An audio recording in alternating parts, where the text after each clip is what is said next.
Pole na majukumu ya hapa na pale. Habari za leo, pole sana na kazi za hapa na pale. Leo kama ilivyo desturi, leo tutapenda kuangalia au kuzungumzia changamoto kubwa sana ya uvimbe kwenye kizazi. Sasa watu wengi wanajiuliza uvimbe kwenye kizazi ni kitu gani? Uvimbe kwenye kizazi ni uvimbe ambao unajulikana kwa lugha ya kigeni kama fibroid, lakini pia uvimbe sio saratani. Uvimbe maanake ni mkusanyiko wa nyamanyama ambao umejikusanya aidha kwenye mfumo wa uzazi kwa sehemu yoyote, aidha kwenye mayai, kwenye fallopian tube au labda kwenye mji wa mimba. Hivyo vyote vinakuwa vinatokana. Sasa inategemea uvimbe wako uko sehemu gani na uko katika kiwango kipi. Sasa uvimbe kwenye kizazi, tuanze kuuzungumzia au dalili wanawake wengi ambao wanakuwa wanazipata lakini wanazipuuza. Kitu cha kwanza, wanapata hedhi ambayo nzito kupita kiwango. Unakuta mtu anabadilisha zile nguo za ndani au pedi kwa lugha tuseme, anabadilisha mpaka unakuta kila baada ya nusu saa au baada ya dakika 25. Na hii inatokana kwa sababu ni moja dalili ya uvimbe. Maanake hizi inakuwa nzito kwa sababu wakati inatoka inakuwa inamegua vile vipande ambavyo vipo kwenye uvimbe kwenye kizazi. Lakini pia sababu nyingine, wanapata maumivu makali ya hedhi. Hayo maumivu mtu yanamfanya mpaka anashindwa kutembea. Hayo yote ni kwa sababu ya uvimbe kwenye kizazi. Hizo ni sababu za uvimbe kwenye kizazi. Sasa wanawake wengi wanapuuzia, wanaona kama ni kitu cha kawaida kwamba hili jambo sio geni au ni jambo la kawaida. Wanawake wengi wanaona kama ni jambo la masiara tu. Lakini sababu nyingine au dalili nyingine inatokana na tumbo kuonekana kama mjamzito. Unapitia dalili zote za ujauzito, sometimes unajikuta unakaa muda mrefu bila kuingia mzunguko, unafikiri kwamba mimi sasa hivi ni mjamzito, kumbe ni uvimbe. Damu inapokuwa inatoka inashindwa kutoka yote inashindwa kutoka yote kwa sababu inakuwa imezuiwa labda na uvimbe. Lakini pia sababu nyingine, wanapata maumivu wakati wa tendo. Wanawake wengi ambao wenye changamoto ya uvimbe kwenye kizazi wanakuwa na changamoto kubwa sana ya hormone.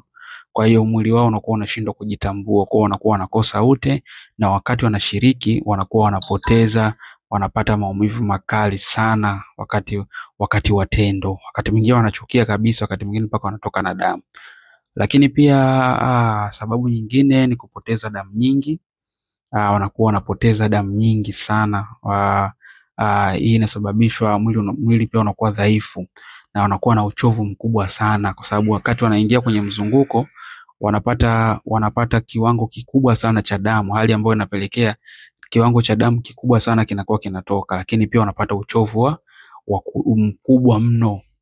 Lakini pia wanapata maumivu pia ya kiuno na tumbo la chini. Mtu anakuambia mimi napata maumivu sana kwa sababu ya tumbo la chini linauma. Lakini pia tuangalie kwa nini uvimbe unatokea.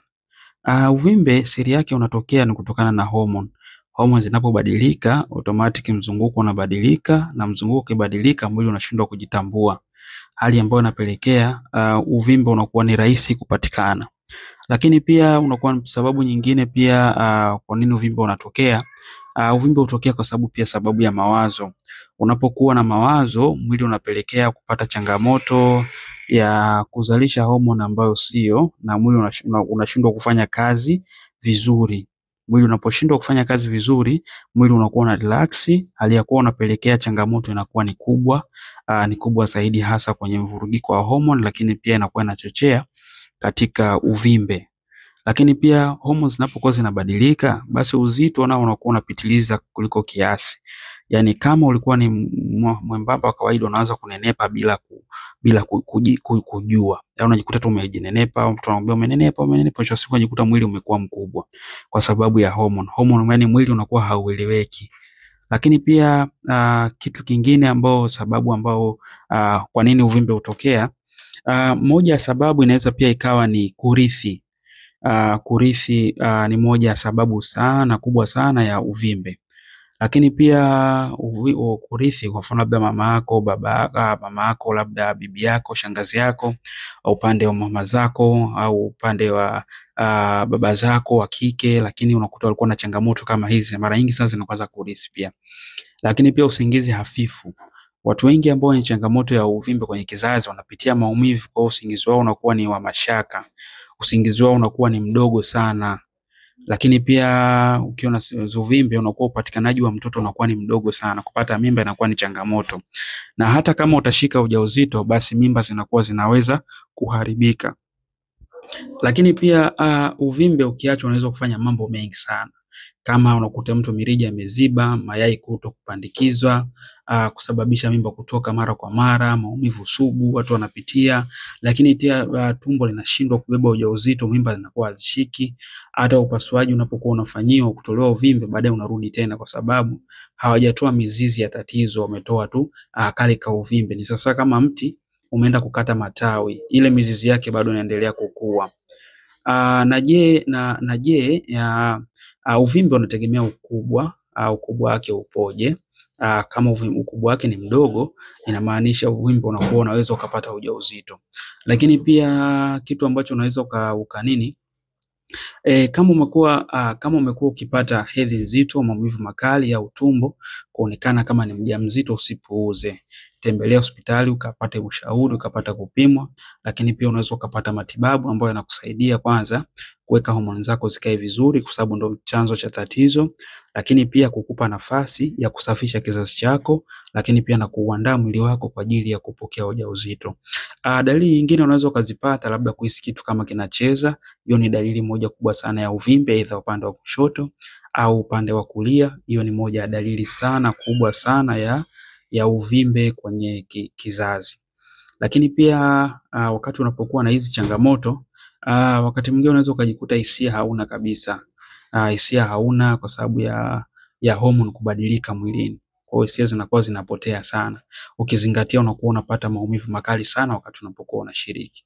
Na wakati mwingine watu wanakuwa wananenepa bila kupitiliza. Sasa unapokuwa unaenda hospitali kwenda kufanyiwa upasuaji, unakuwa just unaenda kukata matawi badala ya kurekebisha tatizo. Ndio maana tunawarecommend watu wapate matibabu ambayo yanawasaidia kwanza kusafisha kizazi, lakini pia kuuandaa mwili wako kwa ajili ya kuweza kushika ujauzito kwa rahisi na wepesi zaidi, kama wanawake wengine, maelfu ya wanawake ambao tumewasaidia walizokuwa na changamoto kama hizi. Kwa hiyo usisite kututafuta, tupigie kwenye namba zetu unapoziona hapo chini, lakini pia unaweza ukashare hii video kwa mtu ambaye unamfahamu mwenye changamoto kama hii, au unaweza ukatupigia moja kwa moja tukaweza kukusaidia. Lakini pia isitoshe, unaweza ukalike hapo chini, lakini pia ukacomment kitu gani umejifunza na unatamani kipindi kinachokuja tuelekeze kitu gani au tukuelimishe kitu gani. Asante sana na Mungu awabariki.